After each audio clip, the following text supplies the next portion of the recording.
Radhe Radhe guys, তোমরা কেমন আছো? নিশ্চয়ই খুব খুব ভালো আছো। আমি খুব খুব খুব ভালো আছি।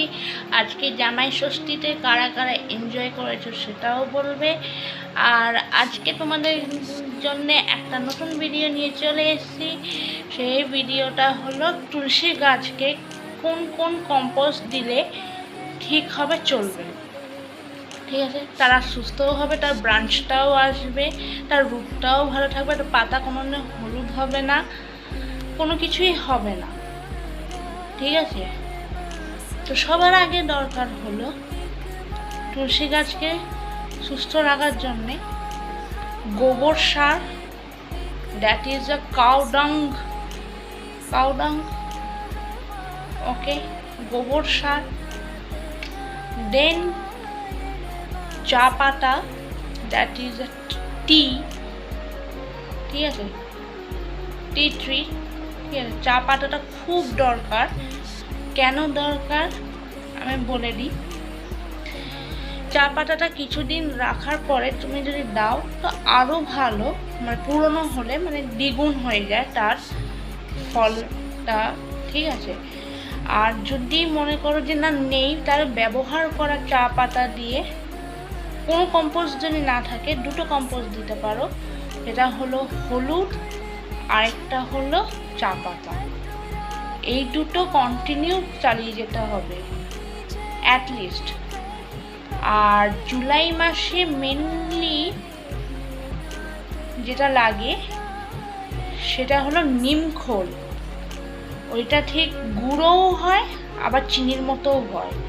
চিনির মতো যদি হয় তাহলে ওইটা তুমি জলের সাথে গুলে, যে স্প্রেগুলো পাওয়া যায় না, সেলুনে চুল কাটার জন্য স্প্রে করে, বা কলিন স্প্রে, যে স্প্রের বোতলগুলো পাওয়া যায়, হ্যাঁ, যে কোনো বোতল, সেই বোতলে ভরে দিয়ে দেবে, ঠিক আছে। আর গোবর সারটা ডাইরেক্ট হাত দিয়েই দিয়ে দেওয়া যায়, সেটা কোনো কথাই না। ওগুলো কোনো স্প্রে করতে লাগবে না, কেন ওটা মাটি, ঠিক আছে। আর হলো চা পাতাটা যখন দেবে, ধরো রিসেন্ট চা পাতা, ওটা খুব শুকিয়ে যদি দিতে পারো তো আরও ভালো। আর যদি ধরো ফেলে দিতে হবে, শুকিয়ে গেছে, নষ্ট হয়ে গেছে, তো সে নষ্ট হয়ে গেছে, পোকামাকড় জানি না ধরে, তাহলে ওইটা হলো তুমি দিতে, ওইটা দিলে দ্বিগুণ হয়ে যায়। যেরকম আমার কাছে নেই, তো আমি কোন কম্পোস্টটা তুলসী গাছকে দেবো, সেই তুলসী গাছের কম্পোস্টটা আমার কাছে দুটো আছে, ঠিক আছে, সেটা আমি দেখিয়ে দিচ্ছি। এই দেখো গাইস, এক হলো হলুদ আর এক হলো চা পাতা, ঠিক আছে।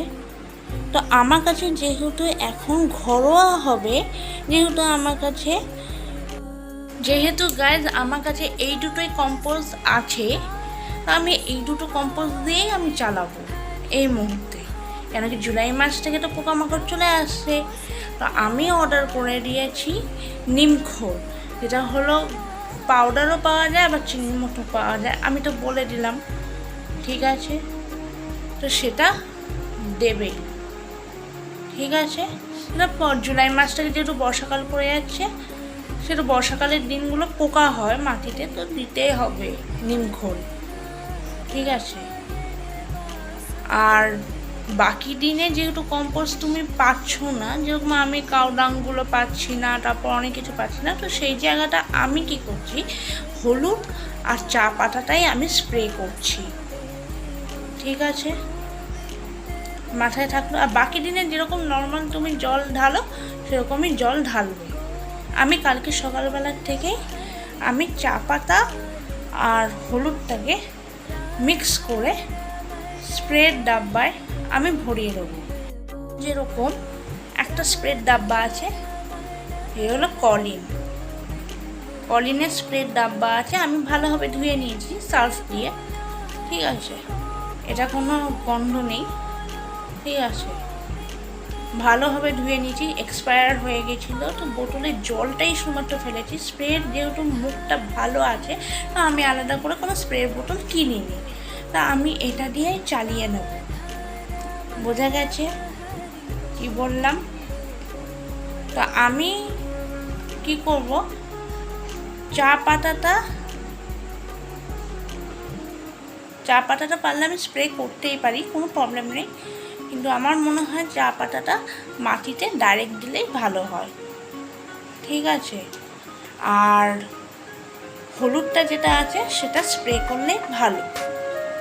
ঠিক আছে, এবার যেহেতু আমি স্প্রে করব তো সেহেতু আমি গুলে নেব দুটো, তো তাতেও কোনো প্রবলেম নেই গুলে নিলে, কেন কি তাতে আরও ভালো, কেন কি তোমার এক্সট্রা করে কোনো খাটনি করতে হবে না, যা করবে তোমার ইচ্ছা মতো, তোমাদের যত মানে দুটো মিক্স করে দেবে, যে কটা পারো মিক্স করে, মানে এই দুটো যদি পারো মিক্স করে দিলেও যার যা মতো সে তো কাজ করছে, তাতে তো কোনো প্রবলেম হচ্ছে না, তাহলে আবার কী আছে, তাহলে দিয়ে দিই। ঠিক আছে, তাহলে ওটাতে মাটিটাও ভালো থাকবে আর সঙ্গে সব কিছুই ভালো থাকবে। ঠিক আছে, good night guys, tata, love you.